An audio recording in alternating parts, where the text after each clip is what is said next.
I'm Sylvia Taylor-Stein. Okay. And about 3 years ago, I got the idea to do something with Riddles and Rhymes for my grandson. Okay. And he, at the time, was 8 years old. Okay. And he had come to spend the weekend with us. And he was just pelting us with riddles and rhymes of every sort and style. And for 2 days, that's all we did, riddles and rhymes. And when he left, I was praying, Lord, how do I take this thing he loves so much and teach him about you? So I started looking for any kind of books that would, or any resources that would teach the Bible through riddles and rhymes. Because my grandma, even though she didn't do riddles and rhymes, she would actually teach me these wonderful Bible stories, and she introduced me to the Bible. That's how I found out about the Lord. Now, you were very young back. I was only 4. Okay, got it. And so she would tell me these stories, and I could not wait to go to her house. To hear the next story. She was on the farm next to our farm. Okay. And we were in the Smoky Mountains, and she lived in an original log cabin. Okay. And I would go up there, my mom and dad would drop me off, my sister and brother in school all day. Okay. They would drop me off, and then I would stay with her, and she would tell me these stories. You're here as a result of your grandmother's input into your life. So what you would be saying is agreeing with everybody. Grandparents have a very vital role. Grandparents are, they're so important. And now you're passing that on as a grandmother As a grandmother, exactly. So continue a little bit more. Yes, and so our grandson came to see us, and like I said, he loved the riddles and rhymes. So when I was in prayer, it just came to me, teach him about me. Okay. And I felt, okay, and I had been writing poetry since I was 8. Okay. And I've written songs, so I love to do rhyming. Okay. So I started writing, doing a little rhyme, and I would email it to his dad, and his dad would take him through the riddle or rhyme. They would actually look it up in the Bible, then he would have to answer questions. I would send questions. Okay. And then he would answer the questions, and then he would get 2 points for every one he got right. Okay. So we started doing this, turned it into a game. Okay. But when I got to about number 20, I thought, I really need to do more with these rhymes than just my grandson. So started formulating the idea of a book. Okay. And that was 3 years ago. And this is the book. Wow. It's called Bible Times and Riddles and Rhymes. Now, is this a new book? It's brand new. In fact, this is the first time I've held it. I held it for the first time 2 days ago. Really? It came here straight from the printer. Okay. And the reception here has been great. The people have been wonderful. But it's actually 52 riddles and rhymes illustrated. Okay. And the illustrations, and this is a wonderful testimony, the illustrations were done by a young man in Brazil. Okay. We found him on the internet. Okay. English is his second language, so it was really fun communicating with him. Right. The rhymes I did in 6 months. The illustrations took 2 years. Okay. And because each one was so important, and there was a message each illustration had to say. A requirement for him was he had to actually read the Bible. That was the requirement to do this job. Okay. So I would send him a summary of the rhyme, and I would tell him kind of how I wanted the illustration to look, because I wanted it to not to be a nursery rhyme. Right. I wanted it to appeal to children like 5, 6, and up. Okay. So I said it's really important that the illustrations are more mature, but not comic book. Right. And his background was comic book, so this was a stretch for him. But he did it. He took it on, and he was amazing to work with. And he told me later, he said, digging into the Bible, he found his relationship with Jesus. Wow, that's amazing. Yeah, it's amazing testimony. Yeah. And so he and I are staying in touch because I plan to do another book, but this is my first one. Wow. And it starts in Genesis with the first couple, and it goes through a chronological, kind of loose chronological order through the Gospels. Okay.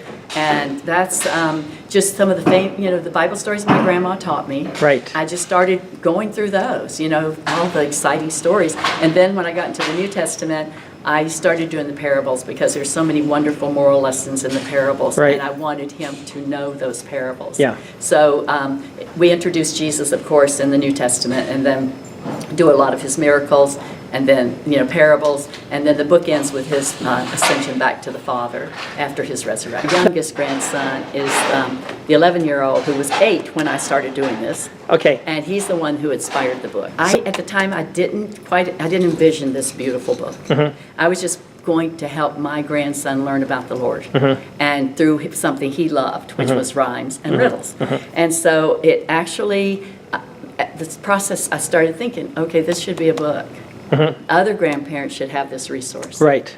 And so And I think now other grandparents do have this and resource. we have had from what a I've wonderful time here Yeah. at this Grandparent Summit. Yeah. We have sold a number of books. Yeah. And we've been hearing some wonderful testimonials. Wow, that's From great. grandparents who have their grandchildren out of the country. Yes. Some of them are in the mission field. Yes. They're in Africa, they're in Asia. They are buying a book for themselves, and they're sending a book to that grandchild. And they're going to FaceTime, and they're going to do email, and they're going to Yeah. Skype. And they're 52, so you Yeah. can do one a week. Yeah. And then the grandchild can memorize, because they're easy to remember. Yeah, yeah. And so the grandchild can memorize them, and they can answer the questions, and the grandparent can turn it into a game, Yeah. like we did. Yeah. And you get a reward at the end. Yeah. When you get so many points. Yeah. So they just put the points in the bank and just keep going. You're a grandmother who is living with intention and purpose for your grandchildren. Absolutely. And you're passing on to your grandchildren what your grandmother passed on to you. Yes. So the whole conference that we had this weekend, that was here this weekend, one of the things that got brought up is that what we tend to miss in the North American culture is the theology of grandparenting. Oh, we do. Between Josh and Larry and other people talking about how this is just the big need. We have all these grandparents. That's right. And they're a powerhouse, but They are. we're marginalizing them in our churches. We're marginalizing them in society. Sometimes parents don't want their children to have that strong relationship with their grandparents. They're almost threatened. So do you have any advice to grandparents that... Oh, I do. I mean, I don't know if I have advice, because I feel like we're all finding our way. But our church has started a grandparents ministry Okay. as a result of this summit last year. Really? Yes, and we are involved in that. Okay. And we are going to try to bring other churches in our county to the place where they will start a grandparents ministry. We are missing the boat. We are really missing the boat, because our grandparents today have the time. They want to be involved. Right. You know, maybe my parents didn't have the time. Right. You know, they were married young. They Right. became grandparents at a very young age. Right. My dad was still working for another 20, 25 years after he became a grandparent. Right. So, and he was doing hard blue-collar work. Right. So when he'd come home at the end of the day, the last thing he wanted was to babysit a grandchild. Yeah. So, but we are different. We have come to a place where we have more time. We have technology. I mean, my parents couldn't have Skyped or FaceTimed with their grandchildren. We Yeah. can. Yeah. And you know, and we have experience, and we have wisdom, and we are like walking libraries. Yeah. And you know, if I could do anything in this world, one thing I'd want to do is bring my grandma back and talk to her more. And tell her. And talk to her, Yeah. get more, learn more from her. What was it like to be living in the Smoky Mountains of North Carolina in a cabin, and Yeah. you know, as a child?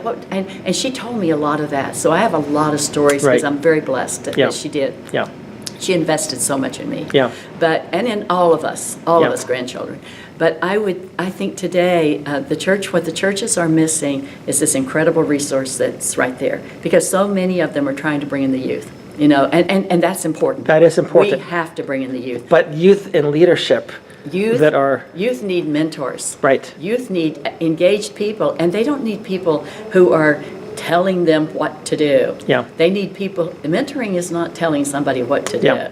It's walking alongside of them and being like that guide. Yeah. That to help them. And I think churches are coming around. I mean, we look at all the people who are here. Right. And they're all grandparents. Right. And Right. and these people want to be involved. Yeah, and they've come not just locally, they've come from No. all over the country to be here. They've come from everywhere, and I think it's just such a wonderful thing. So I've seen some schools, and I don't know that there are a lot of them, but they recognize the value of grandparents. They're asking grandparents to be mentors in the classroom. Yes. Mhm. And you know, so if the schools are recognizing the grandparents contribute something that parents can't, they're contributing something that teachers can't, they're contributing something that a class aide can't. Right. They are contributing being a grandparent. That's right. Why are we not doing that in the churches? Why are we not saying, grandparents, we need to equip you?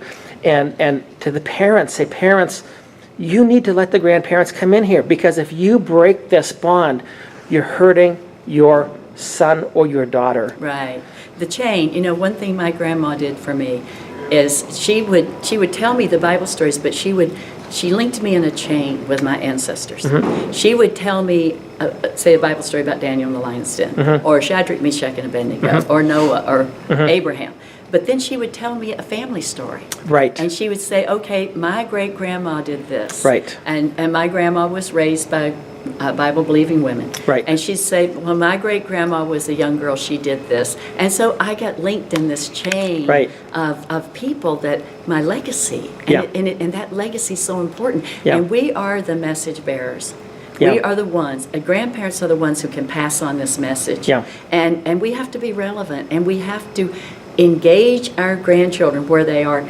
The reason this book is here, Riddles and Rhymes, Yeah. is because my grandson loved riddles and rhymes. Yeah. That's what was relevant to him. Yeah. If I had tried to sit him down and said, okay, now we're going to read the Bible, and we're going to read the story of Abraham, I would have lost him Yeah. by the third sentence. Yeah. But taking Abraham's story, or taking Adam and Eve's story, or taking Noah's story, and putting it in a short rhyme, Yeah.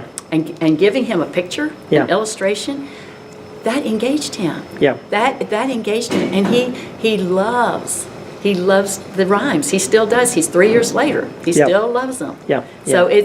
it's meeting them where they are. So when I was in the military, military, you're separated often from your family or Oh, whatever. yes. But my son was back in the States. He was very small at the time, and I wasn't doing this with Bible stories, honestly, but I think Yeah. that the book was Horton, what was it? The one, Horton and the Elephant or something. The Oh, elephant. okay.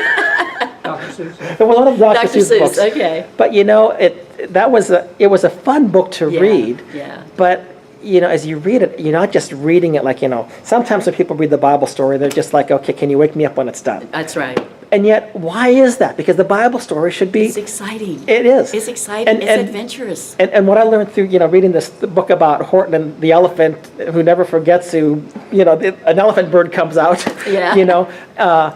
But you can make storytelling exciting. You can. And that's what you're talking about here. My grandma did that. Yeah. And when I would go visit with her, my Yeah. mom and dad dropped me off, and we were in the farm in the Smoky Mountains. Yeah. Okay, I'd go visit with her. She would be ironing. She had these flat irons that she heated on her wood stove. Yeah. And she'd be ironing my grandpa's shirts. Yeah. And she'd sit me down at this long kitchen table that Yeah. accommodated her 8 kids, plus everybody else. And she would sit me down there, and she would start ironing this shirt, and she would start telling that story, and she would embellish, she would get excited, Yeah. she would go, and that king, he told Shadrach, Meshach, and Abednego, you have to worship me. And she's, now God doesn't like that. And she would. I know, exactly. And she would. And I'd be sitting there on the edge of my seat. Yeah. And so when I would come back to visit her, first thing I'd say is, Grandma, tell me about Shadrach. Okay. Tell me about Daniel. And she would imitate the lions in the den when Yeah. Daniel got thrown in. Yeah. And sometimes I have to tell you, I thought she was going to burn my grandpa's shirts up, because she would start waving her arms, and she'd have that iron on there, and she'd, oh, shoot, and she'd pull that iron off. But she was all of about 4'9", 90 pounds. Yeah. And she was full of the Holy Spirit. Yeah. And she... Yeah. She's the one Yeah. that brought me. Well, that is great. I think the theme verse of the summit was pass on the wonders of the Lord, not just to your children, but to your Right. children's And children. that's our command. And that is a command. That's And a command. anybody who gets in the way of that is opposing the purpose of God. That's right. But that's what you're doing right here with this book. That's right. You are teaching your children's children. Right. Thank you so much.